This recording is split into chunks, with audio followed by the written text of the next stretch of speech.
Hey, salut les pogos, ici Ricky pour le Ricky Show.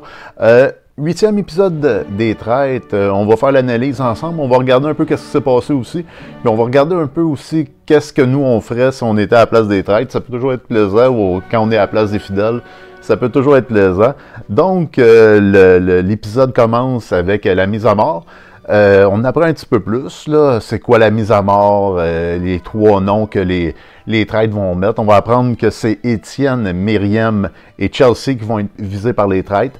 Est-ce que moi, c'est ça que j'aurais fait? Je trouve que mettre Myriam, c'est un très bon choix, parce qu'elle a créé le chaos un peu, la panique. Dans mon choix, dans l'autre épisode, j'avais dit, moi, que je mettrais Myriam avec les deux traites, mais on voit que les deux traites, eux autres, qu'est-ce qu'ils ont comme idée, c'est de pas se mettre là parce qu'ils pensent que c'est ça que tout le monde va penser. Fait que je pense que c'est une bonne stratégie parce que, en même temps, s'il y a quelqu'un, si Myriam, exemple, a le bouclier, c'était peut-être pas une bonne stratégie de mettre deux traites là, parce que là, il aurait fallu qu'ils se battent entre eux autres. Fait que je pense que c'était peut-être pas la meilleure idée, c'était pas l'idée la plus incroyable que j'ai eue. Non, je trouve que c'est un très bon choix. Chelsea, elle semble pas très vulnérable, mais des fois, quand elle se met en danger, elle peut être très émotive. Fait que c'est un très bon choix quand même. Puis Étienne est tout le temps sur le spot.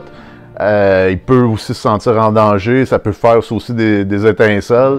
C'est bon, mais l'affaire que ça donne moins bon, c'est que c'est la cible d'Axel toujours. Puis là, vu qu'il est dans il est condamné, il sera pas attaqué à table ronde. Fait que ça, j'aurais peut-être pas mis lui, j'aurais peut-être mis quelqu'un un petit peu plus en dessous du radar, comme Kim, qui fait jamais parler d'elle, ou peut-être Ismaël, qui fait jamais parler d'elle, mais ils ont déjà, ou Cédric, là, mais tu sais, ils ont déjà mis Chelsea, qui passe un peu sous le radar depuis le début. Fait que c'est quand même un bon choix des traites. Je trouve que c'est très respectable. C'est beaucoup mieux que les miens, là. Fait que c'est parfait comme ça. Après ça, on se rend compte qu'au déjeuner, écoute, j'avais une petite observation là-dessus, quand les premiers gars arrivent au déjeuner, je pense que c'est Étienne et Axel qui arrivent au déjeuner, ils peuvent manger n'importe quoi. Ils ont l'air contents d'être les premiers, de pouvoir sauter dans la bouffe, dans qu'est-ce qu'ils veulent. C'était très drôle. J'ai bien adoré ce petit baba-là. En même temps, ça a détendu un peu l'atmosphère entre les deux, parce que depuis une couple d'épisodes, ils cherchent les deux, fait que c'était le fun d'en voir. Axel a de l'air à vouloir parler, a de l'air à vouloir ouvrir, à vouloir détendre l'atmosphère. Les autres, on voit qu'ils ont trouvé ça très suspect. Est-ce que ça va se revirer contre lui? Vous avez sûrement vu l'épisode. Si vous n'avez pas vu l'épisode, allez voir l'épisode, parce qu'on va spoiler en masse là, pendant la vidéo. Fait que allez-y, gênez-vous pas. Axel, j'ai marqué qu'il semblait mettre Maxence en dessous du boss. Il arrête pas de dire, il a dit ça pendant 2 fois pendant le déjeuner. C'est qui que Marie-Josée voudrait avoir comme allié, comme traite? 2 fois, il répète, il l'a sûrement dit une couple de fois, mais ça a l'air pas mal dans ses réflexions. Puis même Maxence, souvent, à un moment donné, il est nerveux avec ça à chaque fois que Axel amène cet objectif-là, parce que ce point de vue-là, parce que les deux, Maxence et Marie-Josée, étaient vraiment collés. Fait qu'à son élimination, puis en plus, elle l'a regardé, puis il y a une couple de personnes, ben je pense qu'il y a Myriam qui l'a vu, que Marie-Josée regardait Maxence tout le long de son élimination. Fait que c'est elle qui s'en est rendu compte. Fait que ça a mis un petit peu le spot sur Maxence. Pas trop, mais quand même, assez pour que ça lui déplaise un peu. Ismaël, elle semble connaître pas mal la stratégie, puis elle l'ouvre ouvertement, là. OK, s'il n'y a pas eu d'élimination, il y a eu un recrutement, puis tout ça. Elle parle beaucoup de stratégie, très ouvertement. Ça peut être dangereux pour elle. Ça va s'avérer plus tard être un peu dangereux, parce que quand ça va être le temps de recruter, elle va être recrutée comme étant quelqu'un de stratégique. Fait que ça, c'est peut-être pas ouvrir ça, à moins qu'elle voulait être nommée traite, là, mais ça peut faire peur quelqu'un qui est stratégique. Je sais pas si c'est une bonne affaire de commencer à parler comme ça, mais c'est le fun parce qu'on commence à la voir, Ismaël. Sûrement qu'elle parlait depuis le début, c'est juste la prod avait une autre direction, une autre histoire à nous raconter, mais j'espère que dans les prochains épisodes, on va la voir plus. Surtout qu'elle va être nommée, fait que ça va être super intéressant de la voir. Axel semble avoir changé, il est très calme, il est posé, il est... puis assez que les gens commencent à se poser des questions envers lui. Habituellement, il est plus fonceur, il est plus bagarreur. Là, il y a un petit changement.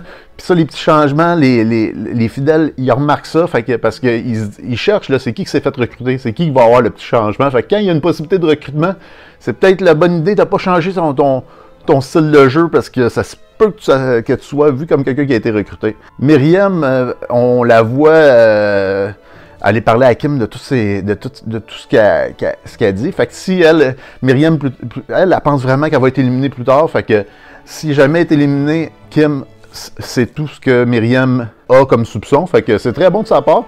C'est très bon pour les fidèles. Là. C'est très, ça fait aussi... Ça prouve que Myriam est fidèle en disant ça. C'est le genre de petites phrases-là que... Mais elle n'a pas juste besoin de ça, là, mais elle a très bien joué. Kim, dans l'auto, on vient à Kim qu'on n'a pas vu depuis une couple d'épisodes. On la voit, mais tu sais, c'est en surface. Mais là, elle est dans l'épisode, elle est avec les deux traîtres dans l'auto.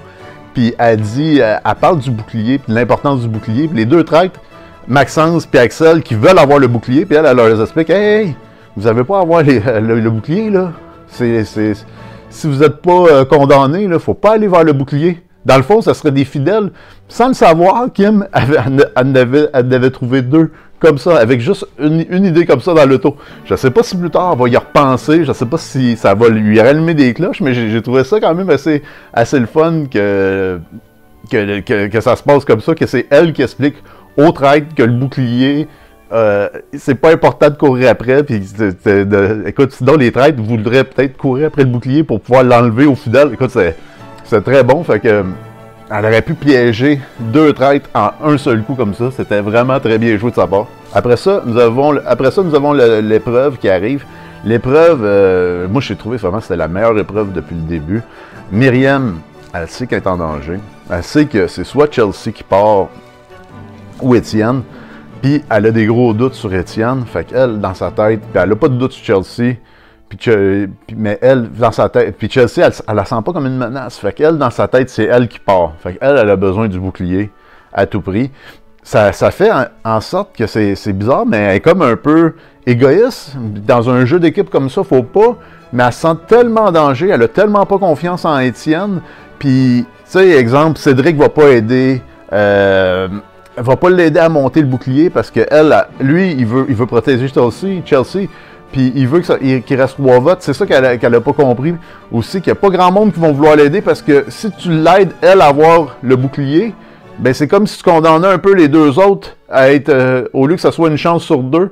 Fait qu'il aurait vraiment fallu qu'elle fasse quand même une entente avec les deux autres pour faire soit tirer le bouclier, pour avoir un peu d'aide de tout le monde, pour qu'il monte, pour que les traîtres ne sachent pas c'est qui avait le bouclier, pour que ça protège un peu tout le monde. Fait que ça aurait été une bonne stratégie de sa part, mais elle a essayé de le pousser tout seul, elle a essayé. C'est vraiment elle qui se sentait le plus en danger. Elle a commencé à avoir des soupçons sur Étienne, dans le fond, depuis l'élimination d'MJ, parce que Étienne était un petit peu moins... avait moins de mordant avec Marie-Josée. Donc, elle, ça y a mis une cloche. Elle a dit, hey, elle l'a-tu recruté comme traître, Étienne? Fait que, tu sais, c'est ça qui lui tournait dans la tête. Fait qu'elle s'est dit, je suis faite. Il s'est mis dans la liste pour effacer les soupçons sur lui. C'est sûr que je suis faite. Donc, c'est pour ça qu'elle montait le bouclier. C'est pour ça qu'elle voulait vraiment pour elle, parce qu'elle se disait que c'était elle qui était le plus en danger. Mais en même temps, en faisant ça, en mettant en danger Chelsea, qui n'a pas voulu l'aider. Mais on va voir c'est qui que les traîtres vont décider d'éliminer au prochain épisode, parce qu'on ne saura pas à la fin. L'épreuve, ils vont ramasser de l'argent. Super belle épreuve, l'esprit sportif et tout. Axel, qui est un très bon leader, qu'on voit qui monte le gros balai, qui va aider tout le monde. Mais qui, à la fin, comprend qu'il faut pas aider Myriam à monter son bouclier. Puis, je le comprends aussi, là, en tant que traître, tu veux pouvoir avoir l'embarras du choix pour éliminer qui c'est que tu veux. Puis tu veux aussi que Myriam se sente menacée, fait que il n'y a personne dans le fond qui va l'aider. Elle finit en bas avec son bouclier à pleurer. Mais il fallait, Myriam, avoir un petit peu plus d'ouverture pour pouvoir... Je sais que c'est toi qui te sens en danger, là, mais il fallait que tu aies un petit peu plus de stratégie, là, puis que tu essaies de les amener, ou que tu essaies à la fin de dealer tout seul avec Étienne, puis parce que ça aurait été sûrement toi et Étienne qui l'aurait traîné, parce que Chelsea, elle avait mal à la hanche, fait que peut-être qu'il y aurait une petite chance qui te laisse, mais bon, il fallait essayer de tenter ça, mais c'est pas grave. À la table ronde, Axel est parti à la table ronde. Il défend bien son point, mais se fait accuser d'être un joueur émotif. Il y a des hauts, il y a des bas. Il s'en va d'un bord puis de l'autre. Les autres ont de la misère à le suivre. autant qu'il y a eu un changement. Il y a certaines personnes, en fin de compte, il va y avoir quasiment un vote unanime, sauf Ismaël qui va voter pour Étienne avec lui. Mais il va partir. Avec Klaus, super beau départ. Puis Axel, tu as été un super bon trade pendant l'émission. Moi, ça a été mon coup de cœur. Ben, pas mon coup de cœur, là, mais du côté des trades, tu as été celui que je trouvais qui jouait le mieux. L'élimination de Michel, c'était grandiose. Fait que félicitations. Puis bravo. Puis j'espère que tu as aimé ça. Puis écoute, tu as fait un super bon show. À la fin, qu'est-ce qu'on découvre? C'est que le trade qui reste, Maxence doit faire un choix. Il se dit, c'est qui il faut que je choisisse comme traître avec moi. Il se sent seul, le pauvre. Ça fait 2 jours qu'il est traître. Il a déjà perdu 2 traîtres avec lui, qui étaient avec lui. Mais il se cache quand même assez bien. C'est moyen. Il y a des soupçons. En fait, il y a des soupçons de pas mal tout le monde. Là. Tout le monde a vu. Kim a vu. Tout le monde a vu. Myriam. Il est pas mal le prochain, d'après moi, à partir. Fait qu'il faut qu'il nomme quelqu'un. Puis qui c'est qu'il va aller chercher? Il va aller chercher Ismaël. Ismaël, qui est très stratégique. Elle est très bonne, en fait. Puis en plus, elle fait partie de l'alliance majoritaire. Elle a des bons contacts avec tout le monde. Puis il n'y a personne qui doute d'elle. Fait que je pense que ça va être une super bonne joueuse. Est-ce qu'elle va être capable de le sauver?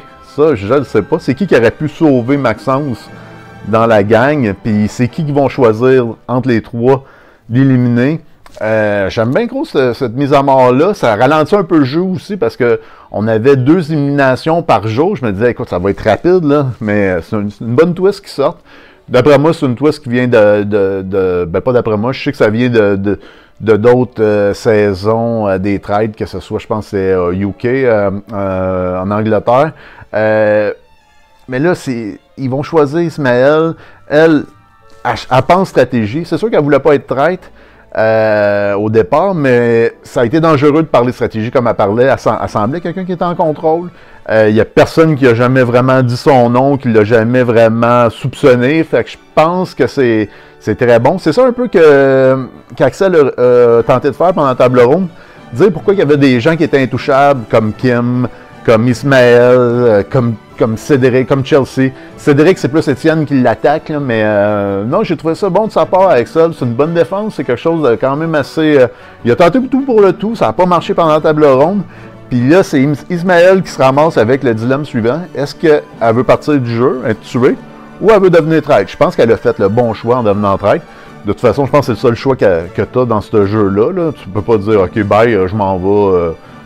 moi, je m'en vais chez nous, là, tu sais. C'est une joueuse, elle veut jouer. Puis là, elle s'est dit, bon, on se met en mode solution.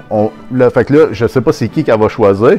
Moi, d'après moi, c'est Myriam. Myriam, est-elle... Là, au début, c'était bon le fait qu'elle soit, c'est sûr, une fidèle. Mais là, de plus en plus, le bassin va rapetisser, le bassin rapetisse. Fait qu'il faut que tu l'élimines parce que faut que tu aies le plus de possibilités possible. Tu peux pas enlever Cédric parce que Cédric peut avoir... Le monde peut avoir un doute. Chelsea aussi, le monde peut avoir...